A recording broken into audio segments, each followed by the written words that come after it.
G'day everyone. So I'm just out here at a spot that everyone who knows me knows about already. But this is one of my favourite spots. I've brought a few people here that have never swung before and taught them how to use their first detector. And I've brought people with years and years of experience and found many coins on here. Had many different detectors on this ground, but like I always say, there's no such thing as a flogged out spot.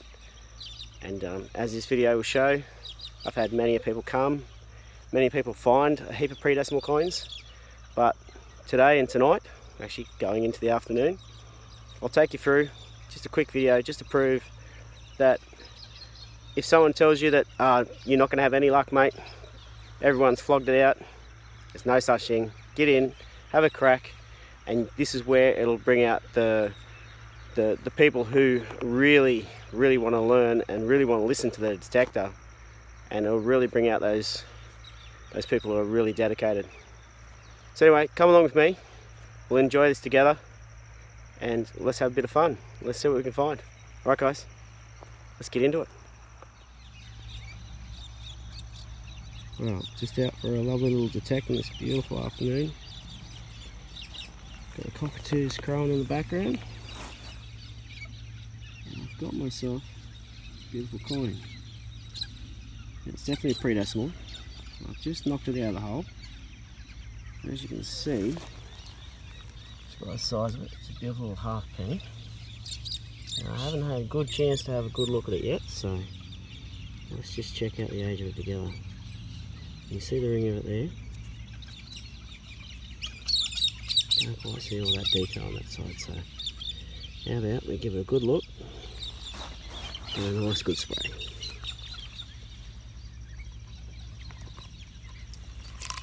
So guys, I'm just going to try and do this all one-handed.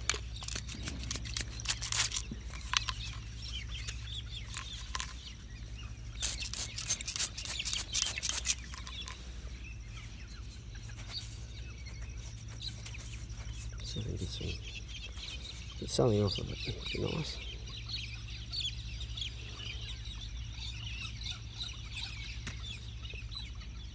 If not, I'll try and put some stills up, but I think it's going to clean up okay.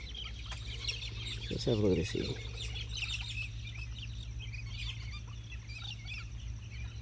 Well, you can definitely see the 1/2 penny.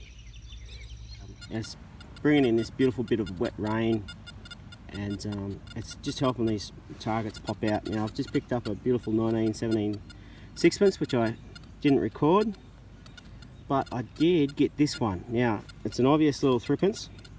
Don't know if you can see it yet, but it's just sticking its nose just outside of the dirt clump down here. And then you see the bales of wheat, and it's got 19.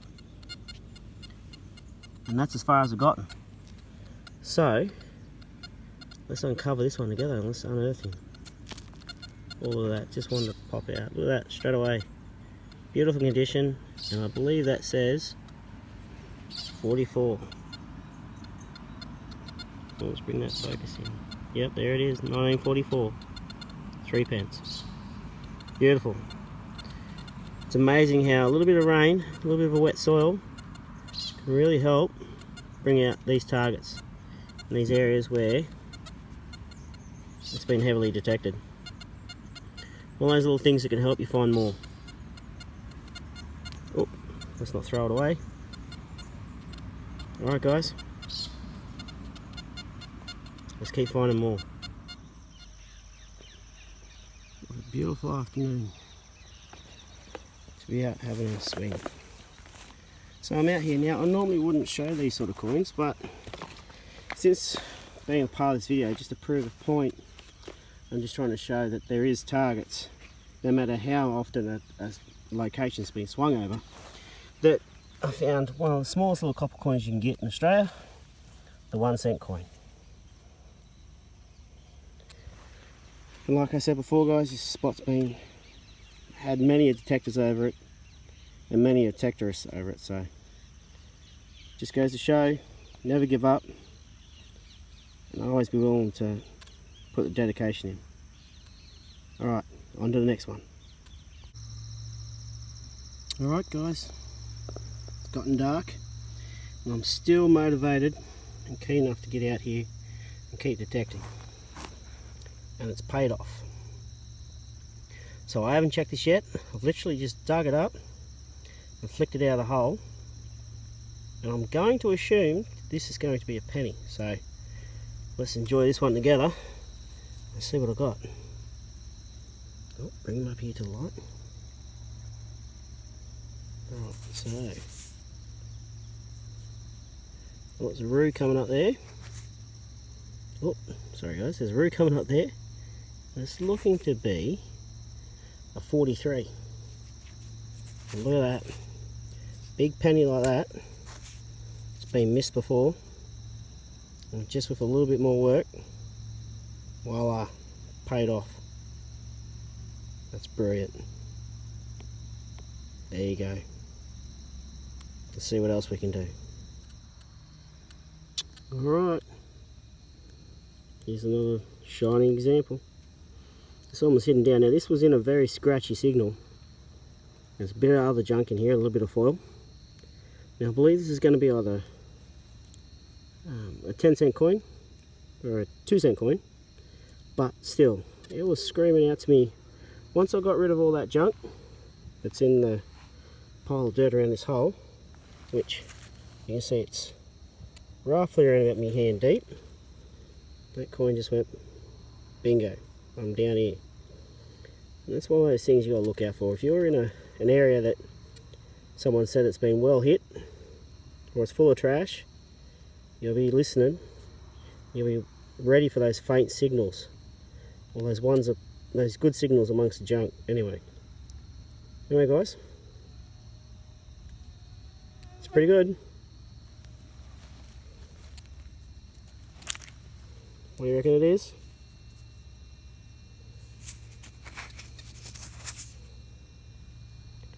It's a $5 actually. There you go, 5-cent coin. Alright, 5 cents in the pocket's better than nothing.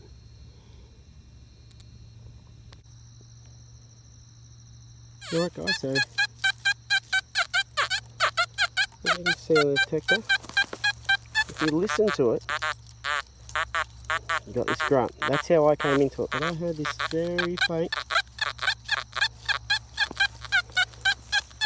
And as we come around,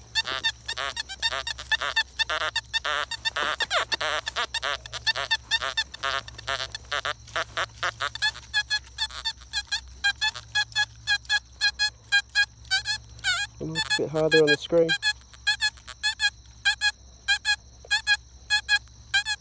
There's a 90 signal amongst that trash down there. Yeah.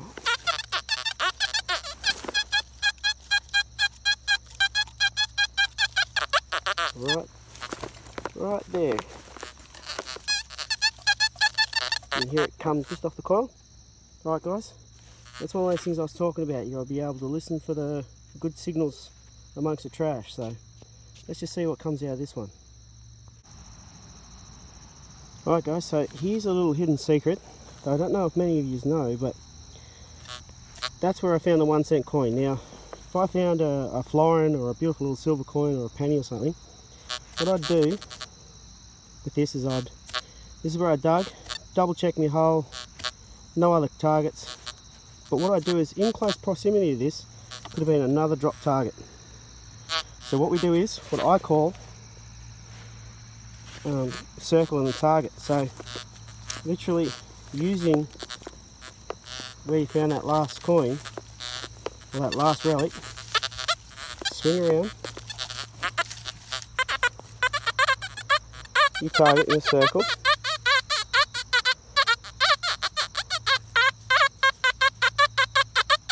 like that. I'll just mark that one for now, we'll come back to him. That might help us prove a point, that one. But you do this, swing around. That's all that junk that I'm talking about that's down here.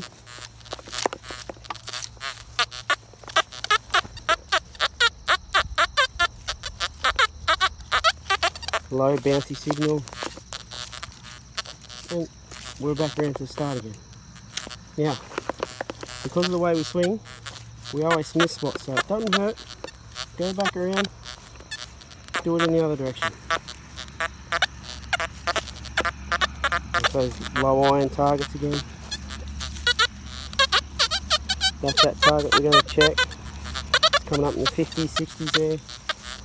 And it's a good little secret, this one, because what could have happened is if there was someone running over to play a game of cricket or a game of tennis here, what they would have done is they would have had their money in their pocket. If they had a hole in their pocket and they're running in a line, drop one coin to the next coin. And then what we can do is use that as a nice little straight line. And what we can do is start detecting that direction. Yeah, it's definitely a good little target there. And you just keep going, and then we keep detecting. And that's what we do. So starting from that one target in a field, and if we find another one, which I'll dig this one up and show you in a second, and that's what you can do, is you can use one target to find the next target, to find the next target. Alright guys, so while I'm here, I'll grab the trowel back out. This is that spot I've marked, right, after doing that. Swing it in a circle.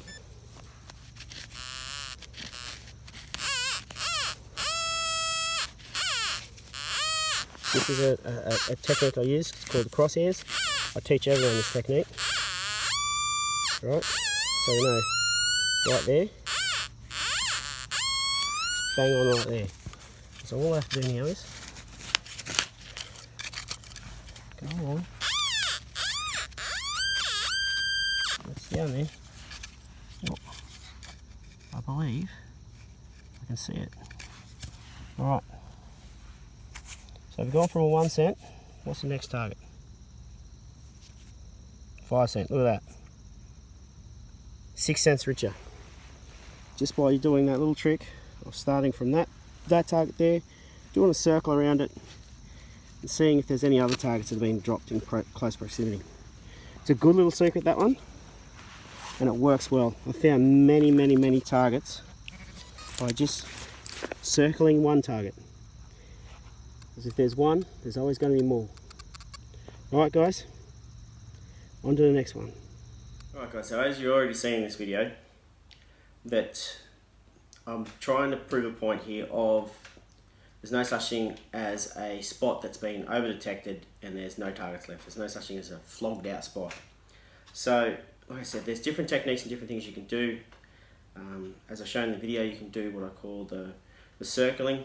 So, you know, get your target and use that as your center point and swing out from there using where that you've dug up that good target as a center point. That's one of the many things you can do to help increase the finds. The other thing you can do is using like weather, you know what I mean? So colder, wet weather, you tend to have targets pop out a little bit more, as you've seen there before. A little bit of rain softens the soil, allows that frequency and that radio signal to get a little bit deeper into the soil, but also to allow it to bounce back too, so you get a bit better pickup as well. Like clearing the ground over top of an iffy signal, just clearing it with your foot even, just to clear off. It could be possibly there could be tiny bits of foil, bits of rubbish in an area, and you scraping that away will allow that target to come up and through. Using different things like maybe using a smaller coil to see how much junk, or even a bigger coil. Doing these things can optimize you finding more targets in an area that's flogged out. And another thing that can help you get along with your finding more targets is a bit of research. Researching on what was actually in that area. So if old photos, things like that, jumping on websites like Trove, you can get onto old pictures of the web, off the web, where you can find that in the background there was a building on, say, an old house site. Oh, there was an old shed. Maybe you might find old relics. Someone might have had their stash down the back. Yeah, things like that as well that can really help out. You might find where the clothesline was, things like this, where money might have dropped out of pockets after doing the washing. So a little bit of research also helps going a long way too. Knowing the area you're going to go to too can also dramatically increase the probability of you finding more targets. So if you know you're going to a tennis court or a cricket pitch or any sort of football grounds or anything like that, find out where most of the people entered. Find out where most people sat. Find out where they used to go and get their food or drinks. Things like this, places where they would have used their money, or places they would have even gambled. You know, you go to a race course. Where were the bookies situated in that on that race course when it comes to the race day? They wouldn't have been up the front near the fence. That would have been where the patrons were. Yes, they might have been a bit tipsy, or they might have been in a bit cheery mood, might have had a good win, jump up, money out of pockets, or they drop their purse, so on and so forth. But you got higher chances of people pulling money out of their pocket, dropping money to pay a bookie, and go, oh. And a tiny threepence like that easily drops. You know, things like this can easily happen in an area where money was more spent. So doing that little bit more research and knowing how things were laid out, having a general idea in your head going, okay, they would have come in this direction from this building, so they would have exited to go out to the loo even. You know what I mean? Following those paths and things like that, higher human traffic, higher the chance of finding targets. So have a think and go, right, I'm in an area where there was a street. Go, there was houses down here. I'm going to follow the footpath. Things like this. So have an idea, image it in your head, and do that. Don't just go out there willy-nilly swinging around. Yes, you'll find good targets, but you want to increase the chance. And doing this in an area where it's been hit hard and been cherry-picked, you're going to find the better targets anyway in areas where you do that little bit of extra work amongst those sort of areas. Another thing to think about too is trees. No one ever mentions this to anyone, and everyone's sort of shocked when I say this. And a lot of people have learnt this themselves, is back in, say, 1900s, late 1800s, where did people used to cool down? Where did people used to sit? In the shade, underneath a beautiful big old tree. You go out there, you detect around a beautiful big old tree, the higher chance of someone sitting down at the base of that tree just to have a break from the hot summer heat is a highly likely thing to happen. And I found many of beautiful coins and beautiful targets. I found old jewelry, so on and so forth, underneath the bases of old trees. So don't think that there's a random old tree over there that, oh yeah, that means nothing. Go around it, check it out. And lo and behold, human nature would lead you where you're swinging in or where you're walking to that tree would have been most likely the same sort of path they would have took as well. So if you have to duck and weave around, say, old stumps and stuff like that, they would have duck and weave around those trees that those stumps once were. So do that. Swing on the way to the tree, swing around the tree, and then gradually do a circle away from the tree, getting bigger and bigger and bigger with your circle. And go bigger and bigger, and just coil out. All these little things that can really help increase the probability of finding those coins. Like I said, guys, I'm so keen to see you guys finding more stuff. If you've got any more tips or hints that can really help guys find more coins and help people find more relics and help guys who are new to the hobby, then please, by all means, drop a comment. If you liked the video and you liked how I displayed it, please give me a thumbs up. If you're new to the channel, please jump on, join in. We've got a great group on Facebook, Metal Detecting Country New South Wales, and we've even got the YouTube channel going too, guys. So jump on there, enjoy the videos. There's some more helpful hints on house sites and all that sort of stuff. So jump in, have a watch. Give me a thumbs up if you like it. If you got any criticism that can help me do better videos, please, by all means, jump in. I'm always happy to hear good feedback. All right, guys, keep unearthing the unknown. I hope to see you out in the field.